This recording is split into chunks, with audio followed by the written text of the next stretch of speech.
Hello fellas. Welcome back to Top 5 Choices. This is Haley from Top 5 Choices, and I hope you all are doing good. In today's video, I am going to do a detailed review and pick the top 5 best Honor phones, 2022. After doing proper researches, we came to the conclusion that meets the best in terms of overall. Kindly leave a like if you find this helpful, and I'd appreciate if you subscribe to my channel and turn on post notifications if you haven't. We will be also providing affiliates link to purchase from Amazon. Kindly use it for best offers and purchase from anywhere in the world. We'll be back with more videos. The Honor 9A has a 6.3-inch LCD display with a resolution of 720 by 1600. The screen has an aspect ratio of 20:9 and an 88.4% screen-to-body ratio. Thanks to the relatively small bezels around the edge of the screen, it's not quite the edgeless display that we see in flagship smartphones, but the black borders here are small and unobtrusive. The aspect ratio is in line with basically all current smartphones, maximizing screen size while ensuring the device is comfortable and easy to use. We had no issues reaching the far corners of the touchscreen when using the Honor 9A. The screen is obviously lower quality than you'll find with more high-end smartphones, which have 1080p or even QHD AMOLED displays, but we found that the 720p Plus display here is more than adequate for watching YouTube videos via the website, since there is no YouTube app, of course. It also looks fine when scrolling through web pages or between apps. When you're looking at budget smartphones, the camera is almost always the first thing on the chopping block when companies are looking to save costs. That's still true with the Honor 9A, and you're certainly not going to get anything that competes with flagship models, but we're still impressed with the camera array in the Honor 9A. With the Honor 9A you get a triple lens rear camera array, headlined by a 13MP f/1.8 main lens. In the supporting roles, there is also a 5MP f/2.0 ultra-wide and a 2MP f/2.4 depth sensor. This is basically identical to the camera setup in the similarly priced Samsung Galaxy A11. It's still great value though, especially when you consider that the iPhone SE comes with a single 12MP lens and it costs more than twice the price of the Honor 9A. From the X3D gradient pattern on the rear to the notchless display on the front and pop-up camera on the top, the X Pro looks almost identical to the 9X. But there are some subtle differences like a matte finish along the sides, giving the phone a distinct touch, and an all-glass back instead of the plastic finish on the 9X. On the rear there's a triple lens setup with a modest bump.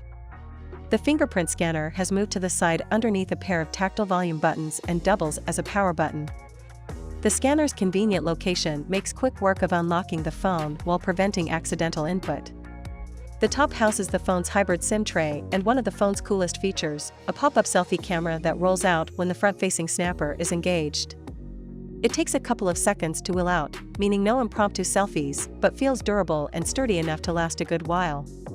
The display on the front is a 6.6-inch IPS LCD panel with full HD Plus resolution. While it's not as vibrant as an OLED panel available on other similarly priced budget phones, it's got great results for an LCD panel. Colors are rich, details are sharp along with decent contrast and viewing angles, making watching videos and playing games a great experience. The Honor 9X Pro's triple camera setup is the same as the 9X and initial results are more or less similar to the 9X. The main shooter is a 48MP sensor along with an 8MP ultra-wide lens, followed by a 2MP depth sensor. And the selfie snapper packs in a 16MP lens. Usually, camera setups on Honor phones are decent as they take their cues from Huawei, but this isn't the case with the Honor 9X Pro, which struggles with color. The main 48MP lens takes bright and detailed shots, and overall images looked good, albeit slightly washed out. Using the ultra-wide shooter yields varying results where images have better color reproduction but are distorted at the edges. The phone is rumored to come with a 6.67-inch touchscreen display offering a resolution of 1080 by 2340 pixels. Honor 50 Lite is expected to be powered by an octa-core Qualcomm Snapdragon 662 processor and come with 4GB of RAM. The Honor 50 Lite is rumored to run Android 11 and is expected to be powered by a 4,300 mAh non-removable battery. The Honor 50 Lite supports proprietary fast charging. As far as the cameras are concerned, the Honor 50 Lite is rumored to pack a quad rear camera setup featuring a 64-megapixel primary camera, an 8-megapixel camera, a 2-megapixel camera, and a 2-megapixel camera. The rear camera setup has autofocus. It is rumored to sport a single front camera setup for selfies, a 16-megapixel primary camera. The Honor 50 Lite runs Magic UI 5.0, is based on Android 11 and packs 64 GB of inbuilt storage. The Honor 50 Lite is tipped to be a dual SIM mobile that will accept nano SIM and nano SIM cards.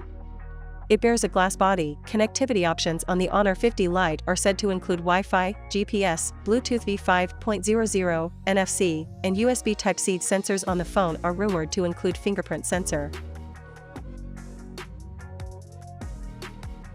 On first impression, the Honor Magic 4 Pro screen is rich in zing and vibrancy, and is bright too. It's an LTPO OLED panel, which explains the color pop, and it gets as bright as 1000 nits, which should make seeing what's going on easy in all but the brightest climes. Measuring 6.8 inches, the screen matches the Galaxy S22 Ultra size-wise, and with a resolution of 1312 by 2848, it sports a nice and sharp 460 ppi pixel density, as well as a relatively widescreen 19.5:9 aspect ratio. Honor has also done some cool stuff with the screen's flicker rate, cranking it up to 1920 Hz. This makes for a more comfortable viewing experience according to Honor. That's versus the iPhone, which caps out at 480 Hz.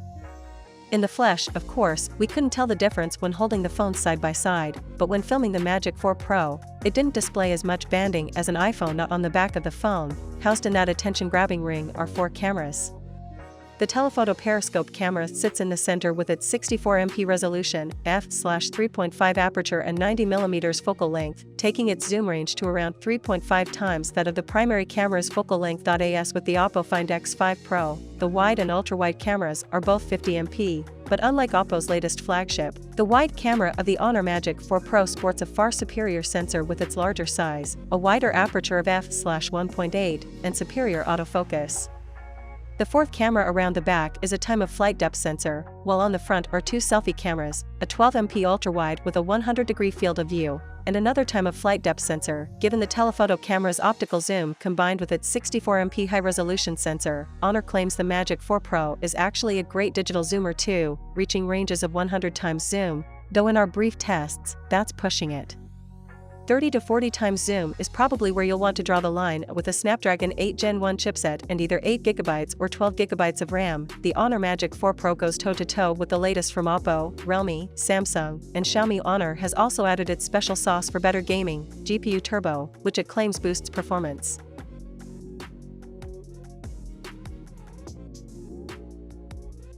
The Honor 50 is curiously similar in terms of design to the Huawei Nova 9, right down to the dimensions, weight, and rear camera design. The companies may have divorced, but it's apparent they're not quite over each other just yet. The device measures 160 by 73.8 by 7.8 mm and is quite light, weighing in at just 175 g. The curved screen makes the device comfortable to hold in the hand, but the subtle angling at the sides of this phone minimizes accidental touches on the edge of the display. The easy-to-reach power button on the right edge is an added bonus. The phone has a USB-C port, used for charging as well as data transfers, but no 3.5mm headphone jack. Sorry, fans of wired audio, you'll have to use wireless headphones, or get a USB-C adapter. I am a fan of the Honor 50 display. It's a 6.57-inch OLED panel with a FHD Plus resolution, 120Hz refresh rate and 300Hz touch input rate. The display curves at the edges and is broken up by a cutout for the front camera at the center of the top edge. Those are some average specs for a phone of this price, but when the average display is so good looking, that's no bad thing. The display is punchy, with bold colors and a commendable max brightness, and it made games and streamed videos look good. Some people love high refresh rates and others aren't as impressed. We'd recommend the latter group test the Honor 50, because motion seemed even smoother on the phone than on other 120Hz displays.